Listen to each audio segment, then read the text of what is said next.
Kami ang Lady Blazers! Kami ang Arellano Men's Volleyball Team. Mas kinakabahan kami dito sa Family Feud kaysa maglaro kasi first time talaga namin dito. Sa volleyball po kasi may training, pwede kang maghanda eh. Dito po wala kasi. So parang very challenging po talaga.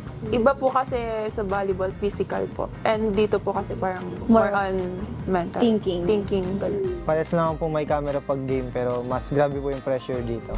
Congrats sa championship and good luck sa ating champion! Yes! Manda kayo, kung puro kalokohan kami panalo dito.